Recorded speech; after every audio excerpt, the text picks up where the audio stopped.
Bien, buenas noches, hermanos, hermanas. Vamos a comenzar el estudio del día de hoy. Y estamos estudiando el libro de Romanos. Vamos a terminar el capítulo 1.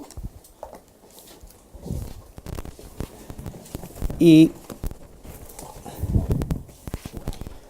bueno, todo el capítulo 1 en términos generales como humanidad, ¿ya? Y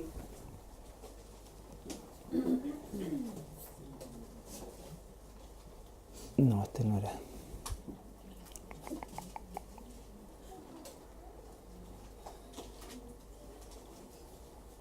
Y no me recuerdo si en el turno de la noche vimos o terminamos de ver el tema de la perversión humana. Sí.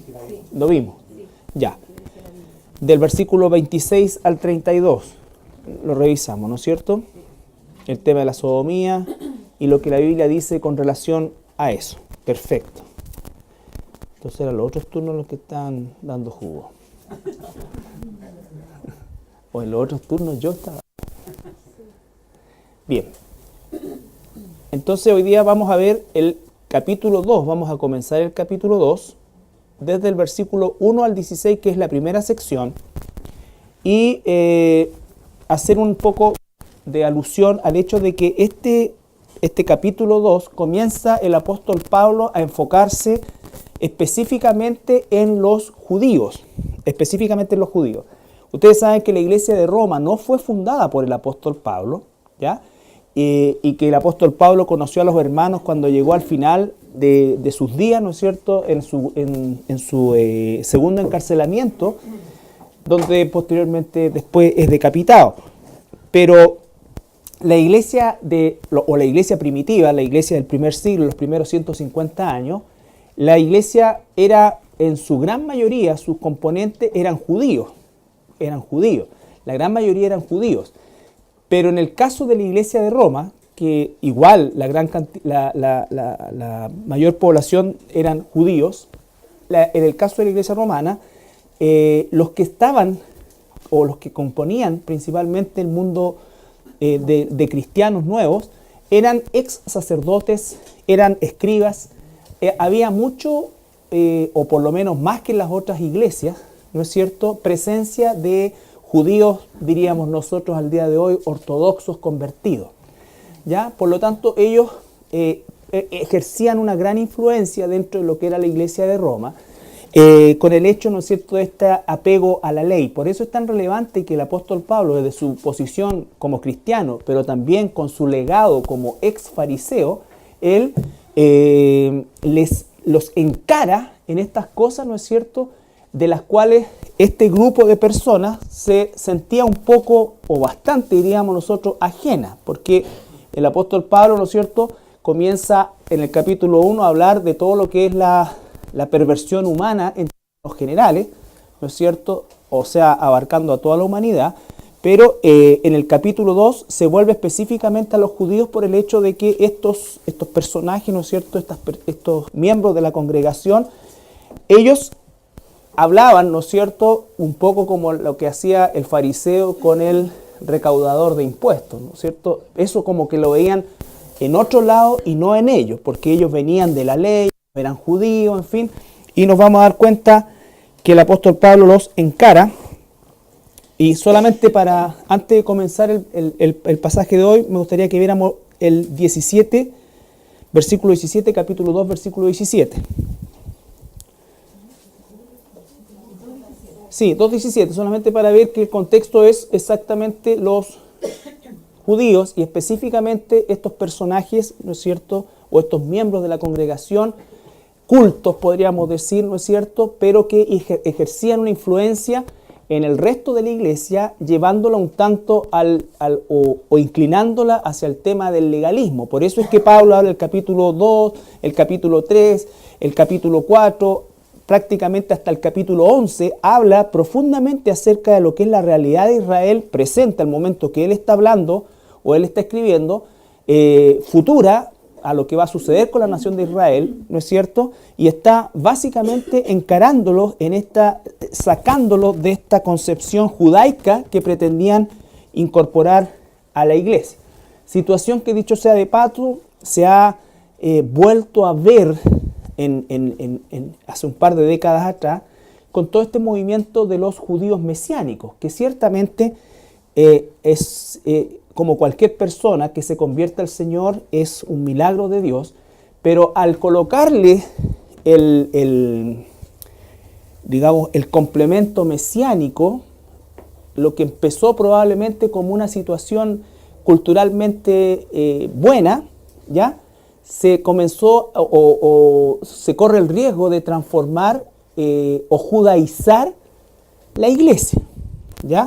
Es como si nosotros quisiéramos ser cristianos chilenos, ¿no es cierto? Y empezáramos nosotros a practicar nuestra cultura, todo así, pero al paso del tiempo comenzáramos a hacer de los aspectos culturales, ¿no es cierto?, como normas doctrinales. Entonces los que no bailan cueca están haciendo algo malo, ¿ya? El que no sale con chupalla de guaso y comienza así, entonces empieza la kipá, empieza todas estas cosas que están, cuando uno se convierte al cristianismo, dice que ya no hay griego, no hay judío, no hay nada de eso, sino que adquiere una identidad y una patria celestial. Por lo tanto, todo eso tiende de alguna manera a distorsionar un poco el tema del mensaje del Señor Jesucristo. Por supuesto no lo son todos y por supuesto que hay extremos y la gran mayoría probablemente no se encuentre en ese extremo, pero se corre ese riesgo. Nosotros amamos a la nación de Israel, ¿no es cierto?, pero nosotros somos la iglesia, ¿ya? Somos la iglesia, nosotros la iglesia, por lo tanto hoy día un judío que se convierte y que es ganado por el Espíritu Santo, ese judío entra como cristiano, como parte de la iglesia, porque en este periodo de la gracia y de la iglesia no importa la condición, no importa la nacionalidad. El mismo apóstol Pablo les dice acá en el versículo, antes de leer el 17 no hemos leído nada, pero ya me he saltado 3 veces.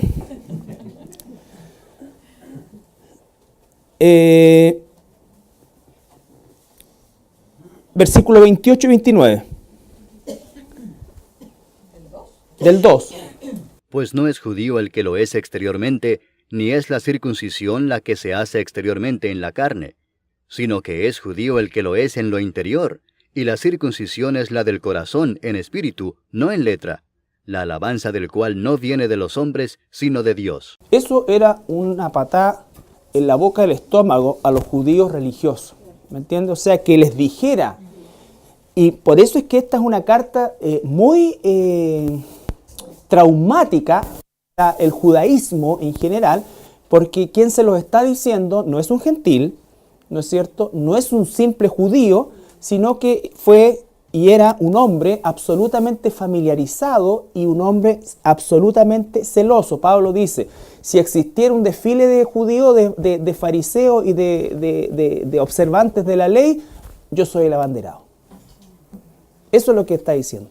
Pero él desde esa condición les dice, ¿saben qué? La circuncisión física no tiene ningún valor si tu corazón no está circuncidado por el Espíritu Santo. ¡Pah! Gigantesco. Gigantesco. Entonces está derribando todos esos argumentos con los cuales los judíos conversos al cristianismo, especialmente en la iglesia de Roma, donde había gran cantidad de ex rabinos, ¿no es cierto?, de ex escribas, en fin, que ejercían esta influencia, ¿no es cierto?, sobre el resto de la iglesia, tratando de inclinarlo hacia el legalismo judaico. Ahora sí, capítulo 2, versículo 1 al 16. Por lo cual eres inexcusable, oh hombre, quien quiera que seas tú que juzgas, pues en lo que juzgas a otro, te condenas a ti mismo. Pausa. ¿Por qué les está diciendo eso? Ahora recuerden que el capítulo 1 habla específicamente o habla indiscriminadamente de toda la humanidad, que toda la humanidad, ¿no es cierto?, se volvió a los ídolos, se empezó a la decadencia moral, la decadencia sexual, todo esto que finalmente llega a un punto en el cual Dios ejecuta un juicio de abandono, cuando dice el Señor mismo los entregó entonces una mente reprobada y los entregó. Eso significa que cuando tú dejas algo, ¿no es cierto?, lo estás dejando, lo estás entregando, significa también que lo estás abandonando. Eso es lo que pasa. Ha habido depravación siempre, ha habido degeneramiento siempre, ha habido injusticia siempre, pero cuando esas cosas que son malas comienzan a llamarse buenas, y no solamente cultural o socialmente, sino que legalmente, como va a ocurrir en nuestro país, donde se va a legalizar el aborto, los matrimonios homosexuales y todo ese tipo de prácticas que ya no solamente no son perseguidas, sino que además son celebradas. Ahí es cuando una cultura, entonces el Señor suelta una nación, ¿no es cierto? ¿Han habido homosexuales en nuestro país? Por supuesto que sí, pero hoy día lo que era malo ahora es bueno. Y quien quiera levantarse contra eso malo va a tener que atenerse a las consecuencias legales que hoy día van a venir sobre todos aquellos que vayamos en contra de eso. ¿Ya? Entonces, pero ¿qué pasa acá ahora en el contexto inmediato del pasaje? Los judíos religiosos o ex religiosos están diciendo, ese es el mundo. Ese es el mundo. Recuerden que ellos estaban insertos en Roma, que por supuesto se caracterizaba por una vida licenciosa. Eso es el mundo. Nosotros no somos así, es lo que están diciendo ellos. Pero el apóstol Pablo los coloca en su lugar y les dice que no. ¿Por qué? Porque el estándar de Pablo ahora es el estándar de la iglesia. Los judíos decían, yo no maté a nadie. Pero el Señor Jesús dice, si tú tratas de fatuo a una persona, a un hermano, tú ya lo mataste en tu mente. Y eso cuenta para Dios. Porque tú que juzgas haces lo mismo. Mas sabemos que el juicio de Dios contra los que practican tales cosas es según verdad. ¿Y piensas esto, hombre, tú que juzgas a los que tal hacen y haces lo mismo, que tú escaparás del juicio de Dios? ¿O menosprecias las riquezas de su benignidad, paciencia y longanimidad, ignorando que su benignidad te guía al arrepentimiento? Pero por tu dureza y por tu corazón no arrepentido, atesoras para ti mismo ira para el día de la ira y de la revelación del justo juicio de Dios, el cual pagará a cada uno conforme a sus obras, vida eterna a los que, perseverando en bien hacer, buscan gloria y honra e inmortalidad, pero ira y enojo a los que son contenciosos y no obedecen a la verdad, sino que obedecen a la injusticia. Tribulación y angustia sobre todo ser humano que hace lo malo, el judío primeramente y también el griego, pero gloria y honra y paz a todo el que hace lo bueno, al judío primeramente y también al griego, porque no hay acepción de personas para con Dios. Porque todos los que sin ley han pecado, sin ley también perecerán, y todos los que bajo la ley han pecado, por la ley serán juzgados. Porque no son los oidores de la ley los justos ante Dios, sino los hacedores de la ley serán justificados. Porque cuando los gentiles que no tienen ley, hacen por naturaleza lo que es de la ley, éstos, aunque no tengan ley, son ley para sí mismos, mostrando la obra de la ley escrita en sus corazones, dando testimonio su conciencia y acusándoles o defendiéndoles sus razonamientos, en el día en que Dios juzgará por Jesucristo los secretos de los hombres, conforme a mi evangelio. Ya. Bueno, esto es un pasaje bastante extenso, pero básicamente lo que estamos viendo ahí es que después de describir la culpabilidad del ser humano, ¿no es cierto?, por las razones que explica los versículos del 1 al 32 del capítulo 1, después se dirige entonces a este otro grupo de personas que pensaban que por sus obras o porque no físicamente haber matado, adulterado, robado o fornicado, ¿no es cierto?, estaban excluidos de esto. Y Jesús dice, no, ustedes están juzgando, ¿no es cierto?, pero ustedes hacen exactamente lo mismo. Entonces los fariseos habrían dicho, ¿cómo? Si nosotros no hemos hecho eso, sí, pero en su corazón tienen las mismas cosas, porque lo que ustedes necesitan es una transformación, no una mejoría. El judaísmo o el cristianismo no era la continuación del judaísmo. El cristianismo es una nueva vida, es haber nacido de nuevo, una nueva criatura, el Espíritu Santo viviendo en nosotros como hijos de Dios, haciendo una nueva criatura, una nueva creación. Las cosas viejas pasaron, dice, ¿no es cierto? Todo comienza a ser hecho nuevo. Y eso para los judíos incluía todas sus tradiciones, todos sus rituales y todo aquello que cumplió un propósito que se termina cuando el Señor Jesucristo vence en la cruz del Calvario a la muerte. ¿Ya? Y le dice en el versículo 2 que el juicio de Dios contra los que practican tales cosas es según verdad. El versículo 1, por lo cual eres inexcusable. El ser humano es inexcusable o no tiene excusa. Aquel que no tiene ley, tampoco tiene excusa aquel que tiene ley. Si no han nacido de nuevo, son pecadores, ¿no es cierto?, sin la provisión de Jesucristo, y por lo tanto el juicio de Dios caerá sobre ellos.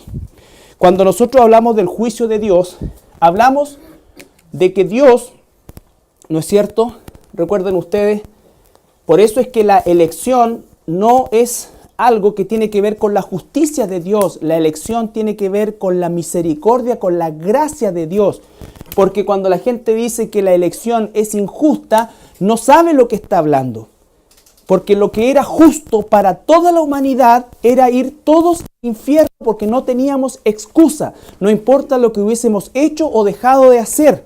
Nuestra condición del nacimiento, desde el vientre de nuestras madres, como dice el rey David, fuimos concebidos en pecado. Por lo tanto, lo que merecíamos justamente era el infierno. Toda la humanidad.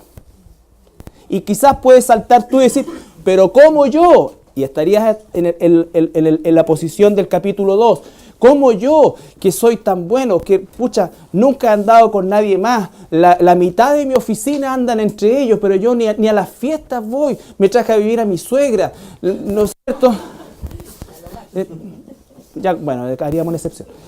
Pero, me traje a vivir a mi suegra, ¿no? Esto acá. Yo me voy a ir al infierno. No lo acepto. Estarías en el capítulo 2. ¿Ya? Y otros que se gozan en la perversidad que practican, también están en la misma condición del que se cree bueno. Todos somos pecadores. Y todos merecíamos el infierno. ¿Está claro eso? Entonces, cuando Dios dice que quiere mostrar no solamente su justicia perfecta, sino también, ¿qué cosa? Su gracia, entonces, Él, como alfarero, decidió hacer algunos vasos para honra. Punto. Por eso la elección es una cosa de la gracia de Dios, no de la justicia de Dios. ¿Qué es lo que dice la mayoría? Es que yo encuentro sumamente injusto. ¿Quieres la justicia de Dios? Yo no quiero la justicia de Dios. Estoy tan agradecido de la gracia de Dios que no merecía. Y por lo tanto, si el Señor me dice parar de cabeza, me voy a parar de cabeza. ¿Qué es lo que quieres, Señor? Soy tu esclavo. Pero no empecemos nosotros ahora que... ¿Por qué? Porque el juicio de Dios es justo. Cuando hablemos de la gracia de Dios, la gracia de Dios es justa, pero no por nosotros. Porque Dios no hizo vista gorda con esto. Dios dijo, voy a pagar por la salvación de los que yo voy a tomar para salvación. ¿Cuánto cuesta la salvación de esta gente? La vida de mi hijo. Ahí está, la pago. ¿Tuviste algo que ver tú en eso? No. ¿Queríamos eso? Tampoco. Es solamente el efecto de la gracia de Dios. Entonces, el juicio de Dios es justo. Su gracia es justa, pero su gracia, ¿no es cierto?, implica que a Él, a nosotros no nos costó, pero a Él sí le costó. ¿Ya? El juicio de Dios es justo. La palabra es dikaios, que significa justicia, pero que está asociado a la palabra crisis, que es un proceso legal. La justicia de Dios no es antojadiza, es un proceso que corresponde a algo legal. O sea, Dios está ejecutando una condena legalmente correcta. Legalmente el ser humano merece el infierno. No es que a Dios se le antojó que se fueran al infierno. Legalmente merece el infierno. Crino, ¿no es cierto?, que también significa discernir, distinguir, elegir, ¿ya? Catacrinos, sentencia, condenación. Todo eso tiene un carácter legal. Cuando Dios ejecutó el crino, lo hizo sobre una base legal también. Porque Él legalmente le imputa la salvación a quien Él haya elegido. Pero Él pagó por eso. ¿Se entiende? Qué bueno, porque esto lleva 2000 años de... Entonces, la justicia de Dios, la mayoría de la gente cuando conocen o saben, mejor dicho, no conocen, saben del Dios de la Biblia, inmediatamente dicen, no me gusta ese Dios. Es terrible. ¿No es cierto? Pero un cristiano no puede pensar así. Un cristiano verdadero, todo lo contrario. Él fue tomado de la misma masa y la justicia que se nos debía aplicar a nosotros, igual que a los demás, la tenemos ahora en Cristo. Somos justos por causa de Cristo. Salmo 48, 10. Entonces el ser humano no tiene excusa. El ser humano nace muerto espiritualmente, nace siendo enemigo de Dios. No es que a los 11 años se convierte en enemigo de Dios, desde que es niño se convierte en enemigo de Dios. Antes de nacer ya es enemigo de Dios.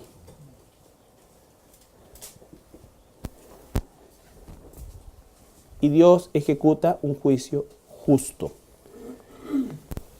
Salmo 48, 10. Conforme a tu nombre, oh Dios, así es tu loor hasta los fines de la tierra. De justicia está llena tu diestra. De justicia está llena tu diestra.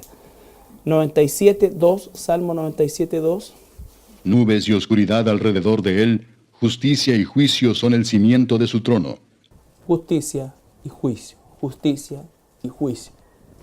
Si no se enseña la justicia y el juicio al mismo nivel del amor de Dios, entonces van a crear un monstruo permisivo, amorosiento, sentimentaloide, emocional, desequilibrado, antojadizo.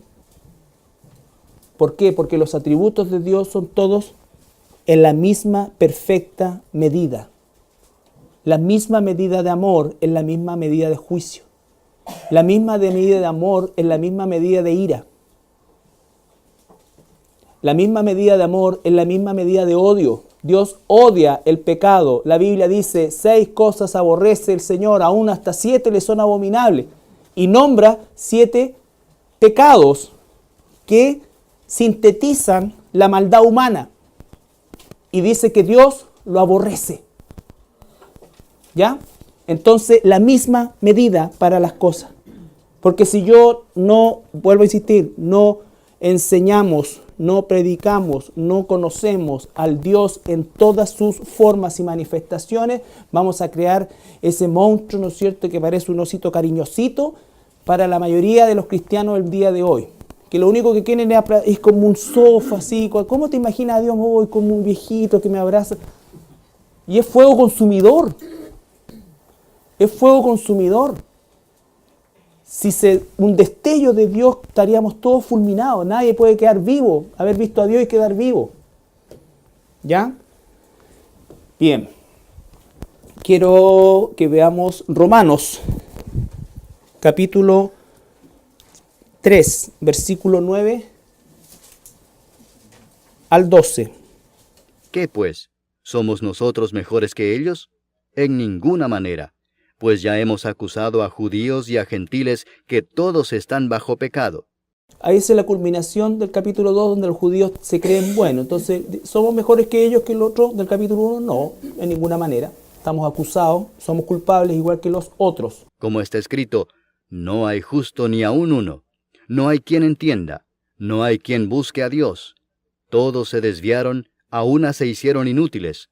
No hay quien haga lo bueno, no hay ni siquiera uno. Punto, no hay ni siquiera uno, punto. Esa es la condición del ser humano. Por eso es que la elección que está asociada al juicio no es otra cosa que el acto de la gracia de Dios. El amor de Dios es gracia. Cuando estudiemos el atributo de la gracia de Dios, nos vamos a dar cuenta que Dios nos ama a pesar de, no porque. Ya no tenemos ningún por qué nosotros. Todo es a pesar de. Y eso también nos coloca en nuestro lugar. ¿Ya? Capítulo 5 de Romanos, versículo 1 y 2. Justificados pues por la fe, tenemos paz para con Dios por medio de nuestro Señor Jesucristo, por quien también tenemos entrada por la fe a esta gracia en la cual estamos firmes y nos gloriamos en la esperanza de la gloria de Dios. Justificados pues por la fe. Somos declarados justos por la fe en Jesucristo. Pregunta, ¿Cómo es que nosotros creemos en Jesucristo? Él dice que es un don de Dios. Él mismo nos da la fe para creer en Él. Capítulo 6 de Romanos, versículo 23. Porque la paga del pecado es muerte, mas la dádiva de Dios es vida eterna en Cristo Jesús, Señor nuestro.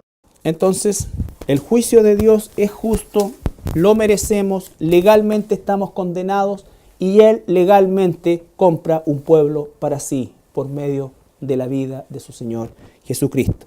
Hechos, capítulo 20, versículo 27 y 28. Porque no he rehuido anunciaros todo el consejo de Dios.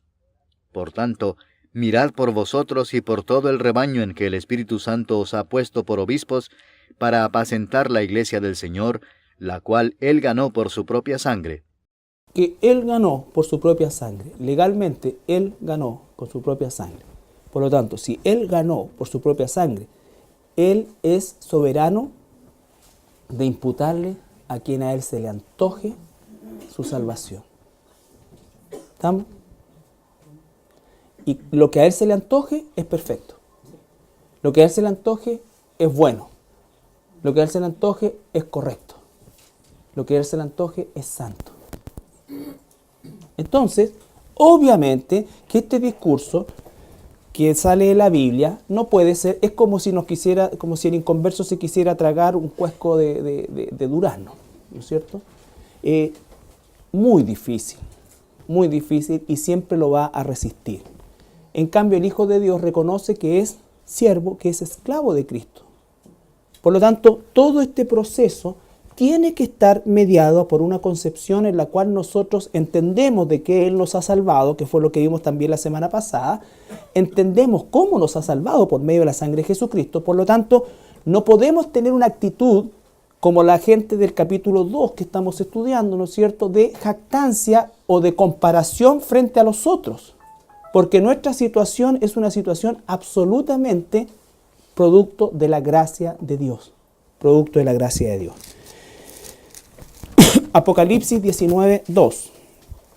Después de esto oí una gran voz de gran multitud en el cielo que decía, Aleluya, salvación y honra y gloria y poder son del Señor Dios nuestro, porque sus juicios son verdaderos y justos, pues ha juzgado a la gran ramera que ha corrompido a la tierra con su fornicación y ha vengado la sangre de sus siervos de la mano de ella.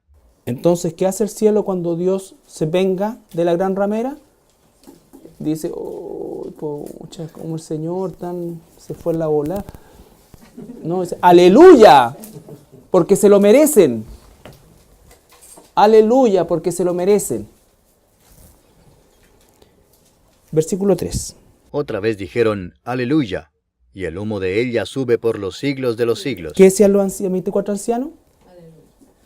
Amén. Aleluya. Amén, aleluya. ¿Qué dice la gente en la tierra, los cristianos que se creen más buenos que Dios? Pero ¿cómo? Yo no creo que Dios vaya a hacer eso. No creo. Yo creo que Dios finalmente a los que tienen buen corazón los va a salvar a todos. En el cielo, cuando se ejecuta el juicio de Dios, todos dicen, aleluya, amén. Se lo merecen, es correcto Dios, es perfecto, es recto, es justo, es santo. Entonces, tenemos que aprender. Por eso dice, hágase tu voluntad, así en la tierra como en el cielo, porque en el cielo no hay problema. Todo el mundo cuando dice, amén. Voy a hacer esto, amén. Aleluya, eres santo, eres justo. ¿Dónde están los cuestionamientos? Aquí abajo. ¿Y a quiénes se refiere ese cuestionamiento? No se refiere a los inconversos, a nosotros, porque el inconverso está muerto, no puede hacer la voluntad de Dios. Los únicos que podemos hacer la voluntad de Dios son los que hemos nacido de nuevo. Pero los que hemos nacido de nuevo, nos cuesta decir aleluya a esas cosas. Y le buscamos la quinta pata al gato, entonces tratamos de sacar esto, colocar esto, meter esto, para que no se vea como para salvar a Dios del prestigio que tiene. Versículo 5. Y salió del trono una voz que decía, Alabad a nuestro Dios todos sus siervos, y los que le teméis, así pequeños como grandes. Sus siervos le temen. Versículo 6. Y oí como la voz de una gran multitud, como el estruendo de muchas aguas, y como la voz de grandes truenos que decía, Aleluya, porque el Señor nuestro Dios Todopoderoso reina. Otra vez, por eso es, hágase tu voluntad así, aquí en la tierra, así como se hace en el cielo, ¿ya? Y los únicos que podemos hacer la voluntad de Dios aquí en la tierra no son los inconversos. El Padre Nuestro no es para los inconversos, es para el pueblo de Dios. Porque primero que nada dice Padre Nuestro. Un muerto espiritual no puede llamar Padre a nuestro Dios. Eso es para nosotros. Nosotros somos los que tenemos la responsabilidad de hacer aquí en la tierra la voluntad de Dios, así como se hace en el cielo. El justo juicio de Dios caerá sobre la humanidad y Dios nos está mostrando de qué nos salvó justamente para que hagamos su voluntad, para que confiemos plena y absolutamente en Él. En Él. ¿Ya? Entonces dice, el juicio del hombre bueno es condenado el que confía en sus obras. El juicio de los que creen ser buenos sobre los que viven una vida pecaminosa es rechazado por el Señor. ¿Ya? Mateo 7:1. Ese es Romanos 14:3 por si acaso. No juzguéis para que no seáis juzgados. Versículo 2. Porque con el juicio con que juzgáis seréis juzgados, y con la medida con que medís os será medido. ¿Y por qué miras la paja que está en el ojo de tu hermano, y no echas de ver la viga que está en tu propio ojo? ¿O cómo dirás a tu hermano, déjame sacar la paja de tu ojo, y he aquí la viga en el ojo tuyo? Estas son las cosas que uno tiene que estudiar en todo el texto y el contexto, porque la Biblia dice que nosotros debemos juzgar, y aquí dice que no debemos juzgar. ¿Cómo es que encontramos nosotros el santo equilibrio y la verdad en dos cosas que son contradictorias? Lo que está diciendo acá, ¿no es cierto?, es que nosotros no pensemos, ¿no?, en juzgar a un hermano específicamente por una situación en particular. No peles a tu hermano, no condenes a tu hermano, no. Sino, ¿qué cosa? Que tú tienes que siempre velar primero por tu pureza delante de Dios. ¿Cuándo es que Dios dice que nosotros debemos juzgar? Y cuando habla de juzgar, usa en la segunda oportunidad la palabra discernir. Dice, juzgar los espíritus, juzgar, ¿no es cierto?, la doctrina, juzgar al que es falso. Nosotros tenemos que discernir y no en una manera comparativa. Mirar la paja en el ojo ajeno es decir, yo soy mejor que tú. Eso es mirar la paja en el ojo ajeno.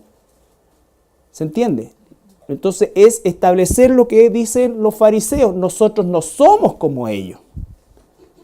Yo no soy como ese recaudador de impuestos. Yo soy así, así, así, así. ¿No es cierto?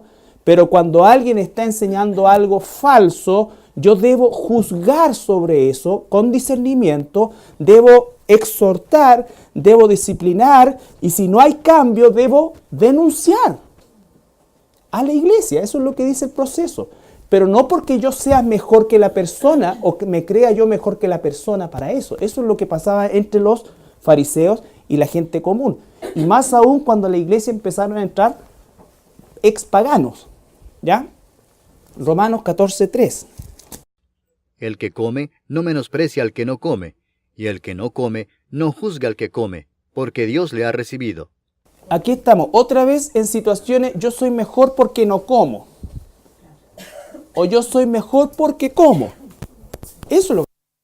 ¿No es cierto? Hay gente que incluso se siente superior a otros porque come, ¿no es cierto?, o no come las porquerías que el otro come. Yo como sano. Viéndolo en tiempo actual. Yo como sano, yo no como esas porquerías. El McDonald's. Mira, esa gente, puta, ¿cómo puede comer esto completo? Mira, por eso son todos chanchos. Lo que tú estás diciendo es que tú eres mejor que esa persona. Si tú ahora le haces una observación saludable a la persona, le haces una corrección, te das el tiempo de enseñarle, te das el tiempo de compartirle, te das el tiempo de hablar con esa persona, es distinto, porque sí, el ideal es que todos pudiéramos comer sano, ¿no es cierto? Pero el comer sano o el comer grasa saturada, ¿no es cierto?, y que el colesterol nos salga por los ojos, no nos va a llevar ni al cielo ni al infierno, nos lleva el Señor Jesucristo al cielo. ¿Ya? Ahora, yo como cristiano tengo que cuidar el templo del Espíritu Santo, claro, pero tampoco tengo que adorar el templo del Espíritu Santo. Tengo que amar y adorar al Espíritu Santo, pero no el templo del Espíritu Santo. El Espíritu Santo está en un templo, en un tabernáculo provisorio. Provisorio. ¿Ya? Por lo tanto, debemos nosotros cuidar el templo del Espíritu Santo, claro, pero no solamente en la alimentación, porque tú puedes comer lechuga, tomate, ¿no es cierto?, apio y ver pornografía. ¿Me entiendes? Entonces, y el otro podría decir perfectamente, sí, yo como 3 completos a la hora de almuerzo y 5 chaparritas en la noche, pero yo estoy escuchando sermones. Entonces, empezamos otra vez con estas cosas que son las que en definitiva carcomen la unidad de una iglesia. Una iglesia no debemos estar mirándonos la paja en el ojo ajeno. Y si realmente queremos en amor, ¿no es cierto?, hacer algo que Dios quizás nos ha mostrado, esa cuestión de Dios me mostró, no sé, preferiría que no lo diga. Que el tiempo diga si te lo mostró Dios o no, pero no manoseemos esa cuestión, oye, Dios me dijo. Porque hay que pegar una buena colada a cada cosa que decimos. Yo pienso, ¿sabes qué? En mi corazón y en mi espíritu, yo creo que tú, esto. Pero no salgamos al altura con que Dios me dijo, porque a veces, la mayoría de las veces no pasa nada de lo que nos dijeron. Yo estoy lleno de Dios me dijo. Me han dicho, pero me han profetizado muchas cosas. Ni una ha pasado. Yo no estoy juzgando la intención, no estoy juzgando eso, solamente estoy diciendo, tengamos cuidado cuando usamos y metemos a Dios en nuestros revoltijos estomacales. No, oye, es lícito, ¿sabes qué? Porque la Biblia dice, deleítate en el Señor y Él te concederá las peticiones de tu corazón. Por lo tanto, si tú te estás deleitando en el Señor, no necesitas decir a cada rato, Dios me dijo. Necesitas decir, hermano, ¿sabes qué? He visto que te estás alimentando mal. Almorzamos casi siempre juntos y veo que esto te va a hacer mal, tu colesterol, tú tienes niños chicos acá. Mira. ¿Por qué no hacemos? Mira, te voy a llevar donde una nutricionista. Y una hermana que es nutricionista. Y que te ayude esta cosa así. Si te dice, qué cuestión, igual nos vamos a morir. Listo. Hasta ahí nomás. Pero no vayas con otro y le digas, ¿sabes que este guatón de miércoles le he dicho hasta el cansancio? Ojalá le dé un patatú. Hoy estoy hablando de la vida real, no me miren así como que, ¡oh! Claro, o sea, esto pasa allá abajo en la calle Pení. No, entonces, a eso se refiere no mirar la página en el ojo ajeno, no juzgar al otro, ¿no? Eso, en una situación de sentirse mejor, más espiritual, más santo, más nada. ¿Ya? 1 Corintios 4:5. Así que no juzguéis nada antes de tiempo, antes que venga el Señor, el cual aclarará también lo oculto de las tinieblas y manifestará las intenciones de los corazones, y entonces cada uno recibirá su alabanza de Dios. Pero esto, hermanos, lo he presentado como ejemplo en mí y en Apolos por amor de vosotros, para que en nosotros aprendáis a no pensar más de lo que está escrito, no sea que por causa de uno os envanezcáis unos contra otros. ¿Por qué está diciendo esto? Los que han leído el pasaje, ¿no es cierto?, se recordarán que había una disputa, ya había, ¿no es cierto?, yo soy de Pablo, yo soy de Apolo, yo soy de esto. Entonces ya había empezado esa situación y Pablo da la corta de raíz. Él dice que son a Pablo, que es Apolo solamente siervos de Dios, ¿no es cierto?, que están puestos al servicio de Dios. Pero la gente tiende a hacer esa idolatría muchas veces, ¿no es cierto?, que dista mucho del respeto que se debe tener a los pastores, a las personas que nos enseñan, a las personas que nos instruyen, a los ancianos. Tiene que haber un respeto, un amor, ¿no es cierto?, pero nunca, ¿no es cierto?, una devoción. ¿Por qué? Porque la Escritura tiene que ser la norma de conducta. Cuando la persona está por sobre la Escritura, entonces eso ya se transformó en una secta. ¿Ya? Entonces dice, no juzguen nada antes de tiempo, no vengan y digan, aquí nos vamos con Apolos, porque no. Ustedes sigan como los bereanos la palabra de Dios, ¿no es cierto?, busquen y comprueben que lo que se les está enseñando está en la palabra de Dios. El Espíritu Santo debe confirmar lo que se les enseña en este estudio bíblico, en el sermón, o en cualquier lugar donde nosotros vamos, si es expuesta la palabra de Dios, tenemos la responsabilidad de cotejarlo. ¿Ya? Santiago 4:12. Uno solo es el dador de la ley, que puede salvar y perder. Pero tú, ¿quién eres para que juzgues a otro? Entonces, el contraste de esto, o por qué leímos todos estos pasajes después de haber leído que el juicio de Dios es justo, porque el juicio que nos corresponde a nosotros es de discernimiento, ¿no es cierto? Es de exhortación, o sea, dentro de ese contexto, es de ayuda. Dice que el que corrige a un hermano o corrige a un hermano, ¿no es cierto? Y ese hermano lo acepta bien, entonces ha ganado un hermano. Es parte del proceso de nuestra relación o nuestras relaciones interpersonales como hermanos, como hijos de Dios. Pero el único que realmente va a hacer un juicio justo y el que escudriña finalmente los corazones es Dios. Es Dios. ¿Ya? Su juicio es justo. El nuestro siempre va a ser falible. Por eso es que las cosas que nosotros juzguemos o ejerzamos discernimiento tienen que ser en función de la palabra de Dios y no de nuestra percepción particular, por muy perceptivos que seamos. ¿Ya? Nadie tiene un sexto sentido. El que dice que tiene un sexto sentido y las cosas las adivina es porque tiene un demonio. Los seres humanos somos seres naturales, no tenemos ningún sentido más del que tenemos. Punto. Entonces, uno puede tener, la palabra no es percepción, ¿no es cierto? Pero nosotros no juzgamos según apariencias, según percepciones. Hay personas que definitivamente no nos llevamos de manera natural, pero eso no tiene nada que ver, ¿no es cierto?, con la situación del mundo, Lo que tiene que primar entre nosotros es el amor de Dios. Y muchas veces, y quizás casi todas las veces, cada vez que se dan esas situaciones, es porque Dios nos quiere enseñar más de su amor. Pero nosotros, ¿qué es lo que hacemos normalmente? Hacemos la del mundo. Nos corremos, nos aislamos, nos salimos, no queremos, a lo más lo ignoramos.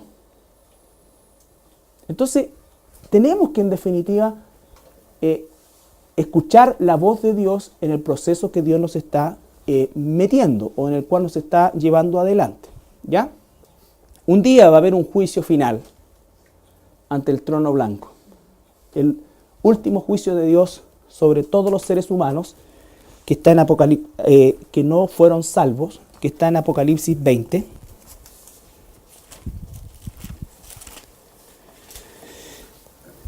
Versículo 11 al 15.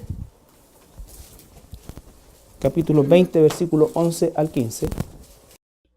Y vi un gran trono blanco y al que estaba sentado en él, de delante del cual huyeron la tierra y el cielo, y ningún lugar se encontró para ellos. Y vi a los muertos, grandes y pequeños, de pie ante Dios, y los libros fueron abiertos, y otro libro fue abierto, el cual es el libro de la vida, y fueron juzgados los muertos por las cosas que estaban escritas en los libros según sus obras. Y el mar entregó los muertos que había en él, y la muerte y el Hades entregaron los muertos que había en ellos, y fueron juzgados cada uno según sus obras. Y la muerte y el Hades fueron lanzados al lago de fuego. Esta es la muerte segunda. Y el que no se halló inscrito en el libro de la vida fue lanzado al lago de fuego.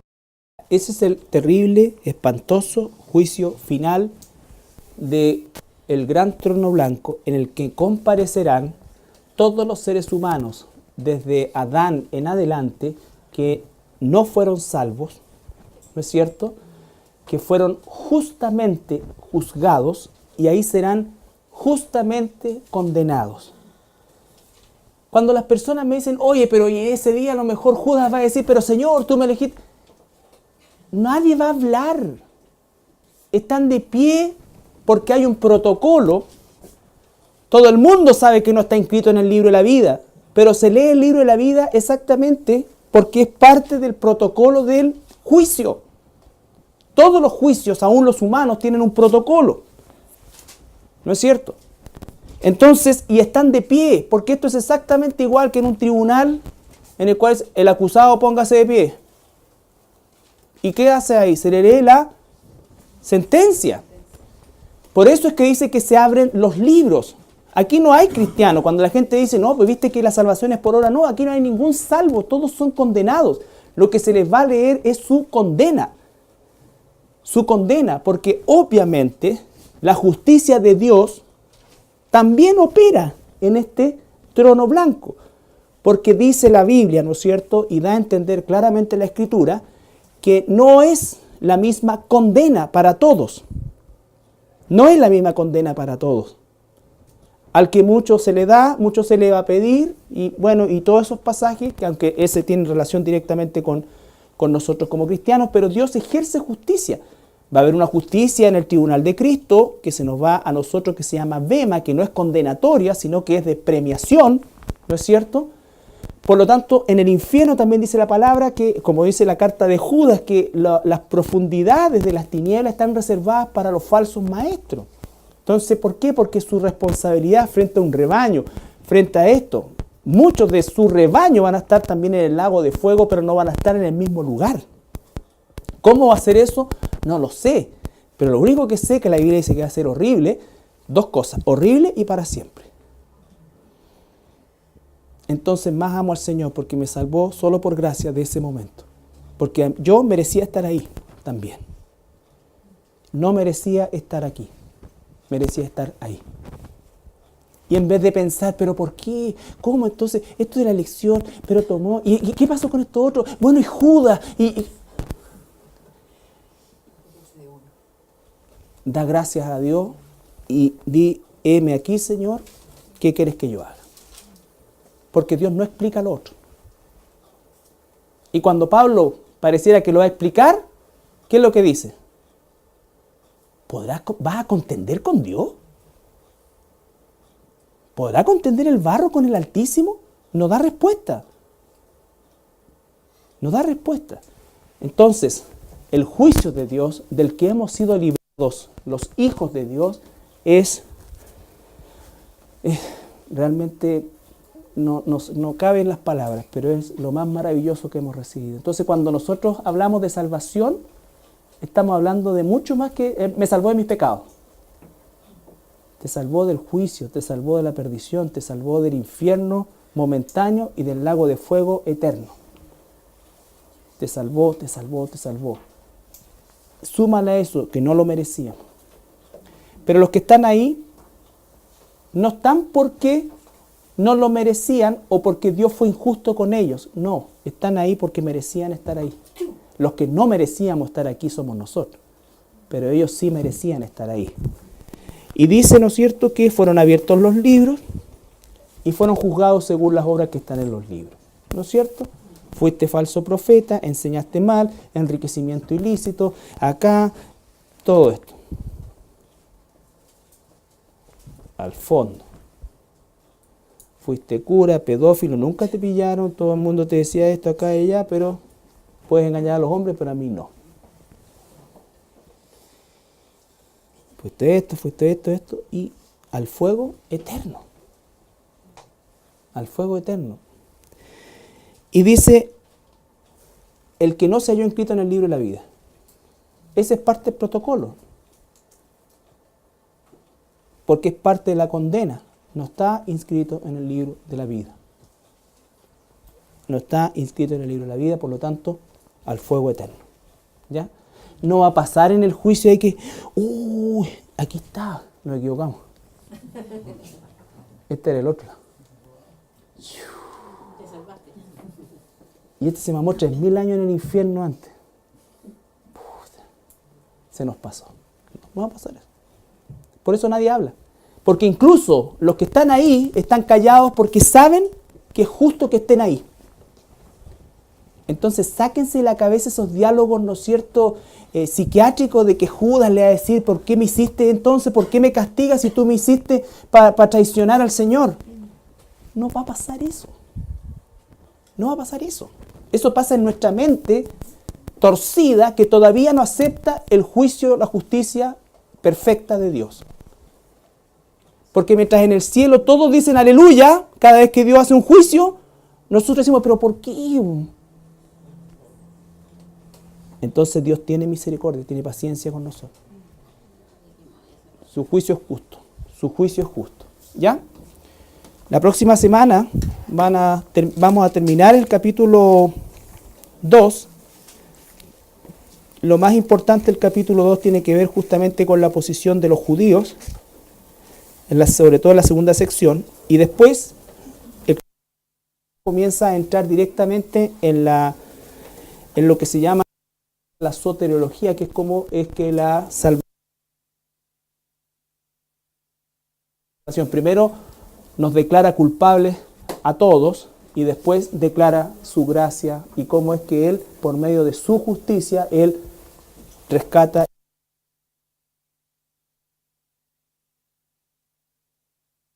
salvación. Solamente antes de irnos, el capítulo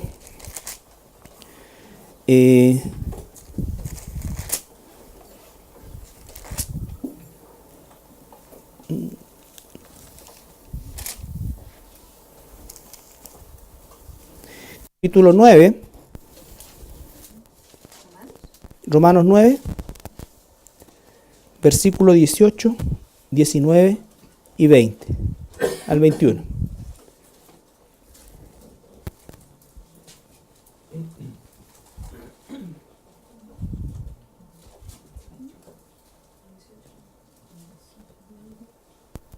Dios es justo. De manera que de quien quiere tiene misericordia y al que quiere endurecer, endurece. Dios es justo. Aleluya. Pero me dirás, ¿por qué? Viste que Pablo se adelanta a las preguntas que sabe que la gente le va a hacer. ¿Qué le dice? ¿Por qué? Pues inculpa. Entonces, ¿por qué me culpa? ¿Quién puede resistir a su voluntad? Si Él me hizo para traicionar a Jesús, ¿por qué entonces me culpa? ¿Quién podría resistir eso? Y entonces aquí viene la respuesta. Mas antes, oh hombre, ¿quién eres tú para que te peques con Dios? ¿Se acabó? Dirá el vaso de barro al que lo formó, ¿por qué me has hecho así? ¿Se acabó? No hay respuesta. Cuando Job le pide respuesta a Dios, Dios le dice, ¿dónde estabas tú cuando yo hice esto? ¿Qué te creí? Y Job entonces dice, me propo loco, porque estaba hablando cosas que yo no sabía. ¿Ya? Dios es justo, hermano. Carlito, disculpa, a lo mejor sería importante aclarar también, porque acá en Mateo 23, Judas dice que él devolvió 30 piezas de plata. Entonces, cualquiera que lea así como que arrepentido, se arrepintió. Y no se arrepintió para salvación. Sí, porque ese arrepentimiento de salvación lo da Dios. Claro. ¿Era Pedro mejor que Judas? No. Los dos están a la misma altura de traición. Los dos están a la misma altura de traición. Pero Dios le concedió a Pedro arrepentimiento para vida y dejó, no le dio, dejó a Judas en ese arrepentimiento para muerte. Ya. Dios es justo, o sea, abarcando a toda la humanidad, pero en el capítulo 2 se vuelve específicamente a los judíos por el hecho de que estos personajes, ¿no es cierto?, estos miembros de la congregación, ellos hablaban, ¿no es cierto?, un poco como lo que hacía el fariseo con el recaudador de impuestos, ¿no es cierto? Eso como que lo veían en otro lado y no en ellos, porque ellos venían de la ley, eran judíos, en fin, y nos vamos a dar cuenta que el apóstol Pablo los encara. Y solamente antes de comenzar el pasaje de hoy, me gustaría que viéramos el 17, versículo 17, capítulo 2, versículo 17.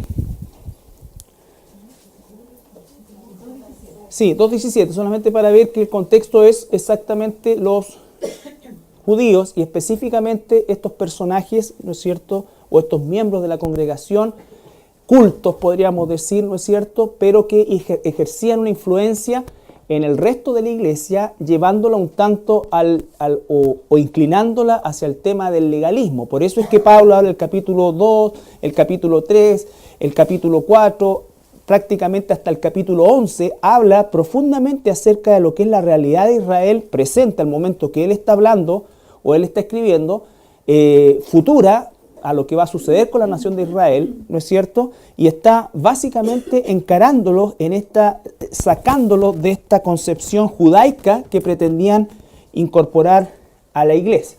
Situación que, dicho sea de paso, se ha vuelto a ver hace un par de décadas atrás con todo este movimiento de los judíos mesiánicos, que ciertamente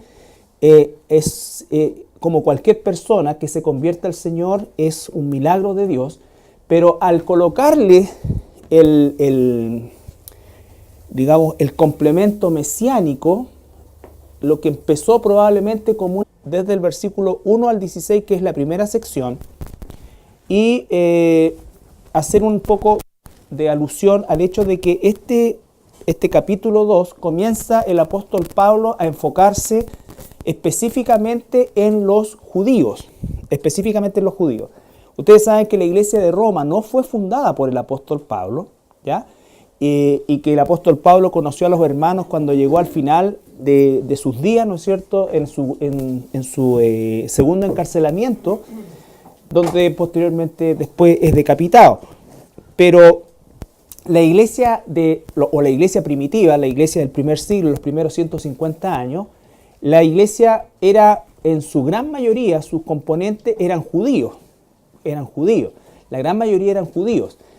Pero en el caso de la iglesia de Roma, que igual la mayor población eran judíos, en el caso de la iglesia romana, los que estaban, o los que componían principalmente el mundo de cristianos nuevos, eran ex sacerdotes, eran escribas. Había mucho, o por lo menos más que en las otras iglesias, ¿no es cierto?, presencia de judíos, diríamos nosotros al día de hoy, ortodoxos convertidos, ¿ya? Por lo tanto, ellos ejercían una gran influencia dentro de lo que era la iglesia de Roma, con el hecho, ¿no es cierto?, de este apego a la ley. Por eso es tan relevante que el apóstol Pablo, desde su posición como cristiano, pero también con su legado como ex fariseo, él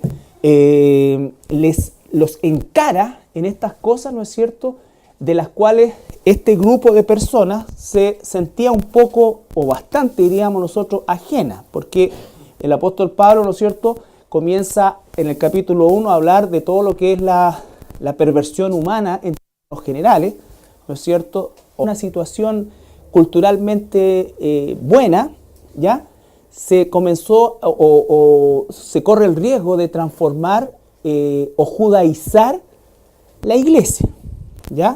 Es como si nosotros quisiéramos ser cristianos chilenos, ¿no es cierto?, y empezáramos nosotros a practicar nuestra cultura, todo así, pero al paso del tiempo comenzáramos a hacer de los aspectos culturales, ¿no es cierto?, como normas doctrinales.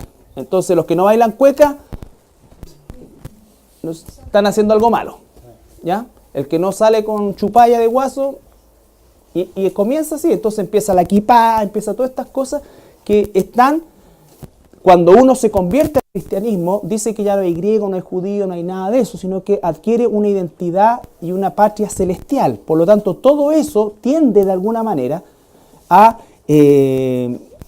distorsionar un poco el tema del mensaje del Señor Jesucristo. Por supuesto, no lo son todos, y por supuesto que hay extremos, y la gran mayoría probablemente no se encuentre en ese extremo, pero se corre ese riesgo. Nosotros amamos a la nación de Israel, ¿no es cierto?, pero nosotros somos la iglesia, ¿ya?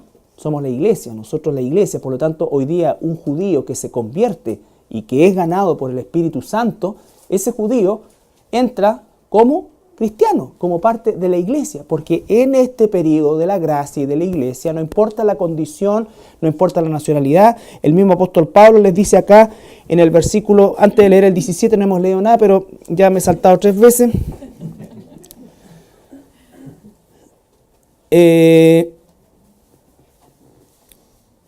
Versículo 28 y 29. Del 2. Pues no es judío el que lo es exteriormente, ni es la circuncisión la que se hace exteriormente en la carne, sino que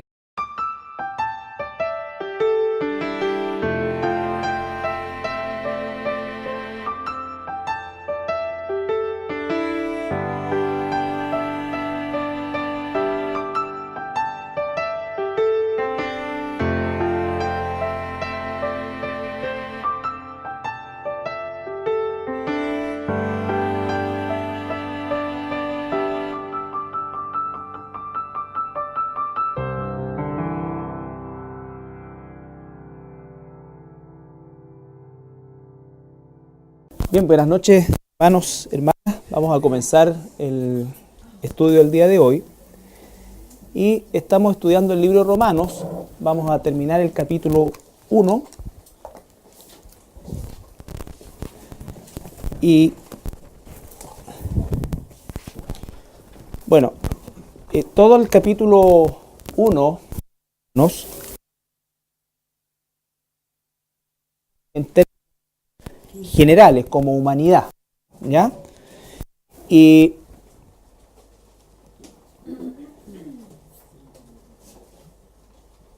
no, este no era.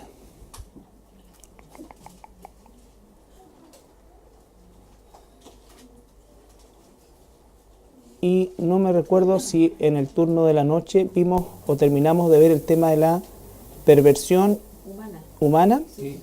¿Lo vimos? Sí. Ya. Del versículo 26 al 32 lo revisamos, ¿no es cierto?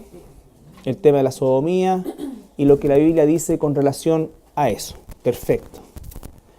Entonces eran los otros turnos los que están dando jugo. O en los otros turnos yo estaba. Bien. Entonces hoy día vamos a ver el capítulo 2. Vamos a comenzar el capítulo 2. Que es judío el que lo es en lo interior, y la circuncisión es la del corazón en espíritu, no en letra, la alabanza del cual no viene de los hombres, sino de Dios. Eso era una patada en la boca del estómago a los judíos religiosos, ¿me entiendes? O sea, que les dijera, y por eso es que esta es una carta muy traumática para el judaísmo en general, porque quien se los está diciendo no es un gentil, ¿no es cierto? No es un simple judío, sino que fue y era un hombre absolutamente familiarizado y un hombre absolutamente celoso. Pablo dice, si existiera un desfile de judíos, de fariseos y de observantes de la ley, yo soy el abanderado. Eso es lo que está diciendo. Pero él desde esa condición les dice, ¿saben qué? La circuncisión física no tiene ningún valor si tu corazón no está circuncidado por el Espíritu Santo. ¡Pah! Gigantesco. Gigantesco. Entonces está derribando todos esos argumentos con los cuales los judíos conversos al cristianismo, especialmente en la iglesia de Roma, donde había gran cantidad de ex rabinos, ¿no es cierto?, de ex escribas, en fin, que ejercían esta influencia, ¿no es cierto?, sobre el resto de la iglesia, tratando de inclinarlo hacia el legalismo judaico. Ahora sí, capítulo 2, versículo 1 al 16. Por lo cual eres inexcusable, oh hombre, quien quiera que seas tú que juzgas, pues en lo que juzgas a otro, te condenas a ti mismo. Pausa. ¿Por qué les está diciendo eso? Ahora recuerden que el capítulo 1 habla indiscriminadamente de toda la humanidad, que toda la humanidad, ¿no es cierto?, se volvió a los ídolos, se empezó a la decadencia moral, la decadencia sexual, todo esto que finalmente llega a un punto en el cual Dios ejecuta un juicio de abandono, cuando dice el Señor mismo los